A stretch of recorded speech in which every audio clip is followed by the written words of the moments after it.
পেয়ে গেছি গুপ্তধন। ভাই এবার থেকে তো শুধু আমরা মজা করব।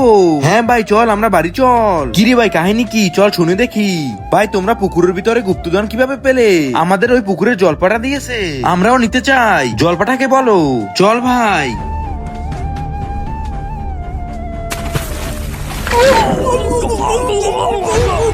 তোমরা এখানে এসেছো কেন? গুপ্তধন নিতে এসেছি ওদের মতো। আমাদের দুজনকেও দাও। আমি ওদেরকে কি এমনি এমনি গুপ্তধন দিয়েছি? আমি একটি শিকারি জালে আটকা পড়েছিলাম, তখন ওরা আমাকে বাঁচিয়েছে, সেই জন্য ওদেরকে গুপ্তধন দিয়েছি। ঠিক আছে তাহলে আমিও তোমাকে বাঁচিয়ে নিব।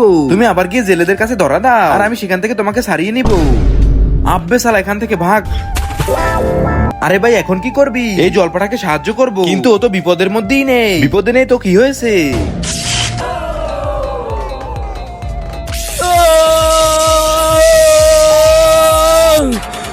জলপাঠাই বিদ্যুতের লাইন এখান থেকে না সরালে তুমি মরে যেতে। আমি তোমার জীবন বাঁচিয়েছি, তুমি এখন আমাকে গুপ্তধন দেও। ঠিক আছে এই নাও। জলপাটা এখন আমাকে বাইক দাও। আব্বে সালা তোকে কেন বাইক দিব? তুই কি আমাকে উপকার করেছিস?